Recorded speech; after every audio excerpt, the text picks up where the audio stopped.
I have recently been fascinated by the history of photography and by some of the most important photographs ever taken.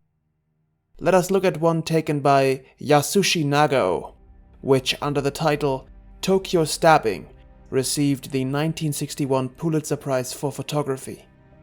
Tokyo Stabbing features two prominent subjects, one stabbing the other to death. On the left, the assailant, 17-year-old Otoya Yamaguchi. To the right, his victim, 61-year-old Inejiro Asanuma, then the chairman of the Japanese Socialist Party. The photograph also features several bystanders, whose attempts to stop Yamaguchi will turn out incapable of saving Asanuma's life.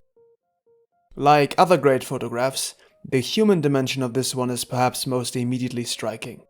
The act of murder as the highest form of violence from one human to the other, the armed killing of an unarmed victim, even to some extent the generational narrative of a teenager stabbing an old man.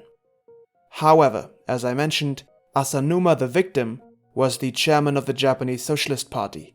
This assassination, forever caught on this photograph, was an act of political murder, and it serves as an example of the divisions in post-war Japan. Yamaguchi was a former member of the Greater Japan Patriotic Party, Dai Nippon Aikokuto, a far-right ultranationalist organization which had been founded after World War II by Bin Akao. Akao was a rabid, militant nationalist who described himself as Japan's Hitler. Akao had since before World War II been primarily an anti-communist, identifying the Soviet Union as the most pressing threat to Japan. He openly advocated terrorism to attain his political ends even before World War II, when he was involved in the Kenkokukai, National Foundation Association, and he was involved most notably in a bombing attack upon the Soviet embassy in Japan in 1928. After World War II, he continued his activities and became the leader of the Aikokuto, which Otoya Yamaguchi, who was born in 1943 during the war, joined in 1959. The immediate call for action for Akao and Yamaguchi were the Anpo protests of 1959 to 1960. Hundreds of thousands gathered in Tokyo and protested against the US-Japan Security Treaty, Anpo in Japanese, and demanded the exit of American forces from Japan. Across all of Japan, some 30 million Japanese civilians took part in some form of public dissent, making the Anpo protests the largest protests in Japanese history. Clashes between police and protesters held the public attention, such as when the left-leaning rioters broke through the gates of the Japanese Parliament building on 15th of June 1960. A young female demonstrator, Michiko Kanba, was killed. On the backdrop of these protests, which were supported by the Japanese socialist and communist movements, Akao became convinced of an imminent communist revolution in Japan. The Aikokuto, including young Yamaguchi, took part in counter-protests. Yamaguchi was arrested 10 times between 1959 and 1960, and the experience of the protests further radicalized him and convinced him that the Aikokuto was incapable of decisive action. He resigned from the party on 29th of May 1960, intent on actually following up on his leader's violent political rhetoric.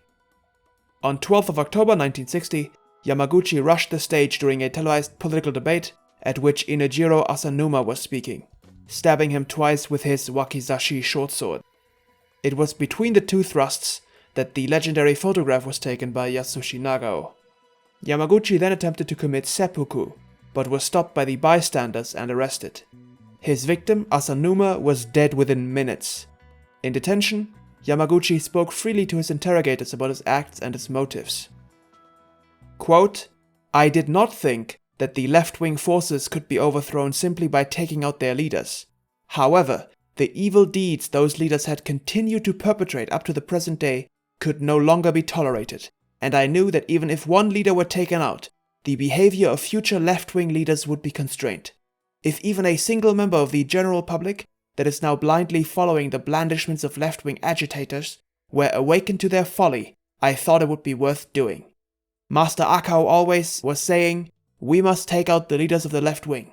But it was clear that he was more interested in attracting media attention with mild agitation, and that he would stop me if I ever tried to put his words into action. Therefore, I decided to leave the party, lay my hands on a weapon, and take decisive action.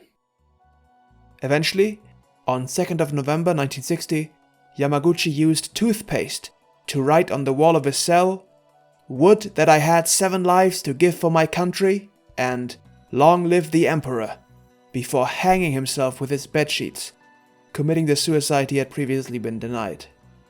Following his death, Yamaguchi immediately became an icon and a martyr to the Japanese far-right ultranationalists.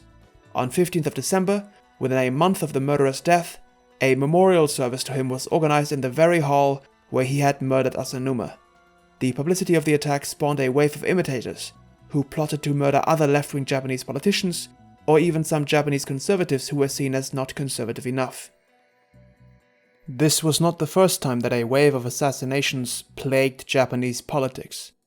The far-right ultranationalists of the 1960s were motivated by their predecessors from the 1930s, who in 1932 murdered the sitting Japanese Prime Minister Inukai Tsuyoshi because he was not nationalistic enough. In the aftermath of Yamaguchi's 1960 attack, assassination attempts were made on Prime Minister Ikeda, Liberal Democrat leader Ichiro, Communist Party politician Sanso, even the visiting Soviet Deputy Premier Mikoyan, and the US Ambassador Edwin Reischauer. In the most brazen of such plots in the post-Yamaguchi era, the Japanese police uncovered a scheme to murder the entire cabinet in December 1961, in what was called the Sanyu Incident.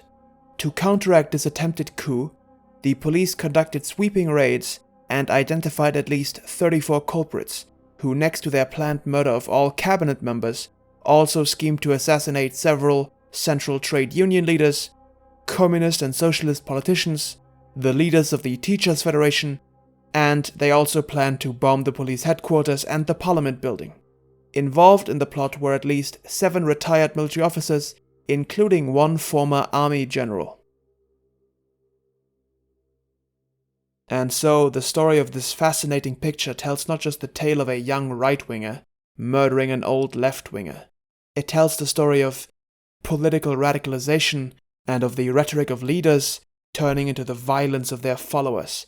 It tells the story of post-war Japan as a deeply divided society stuck between old social values and new diplomatic realities of the Cold War era.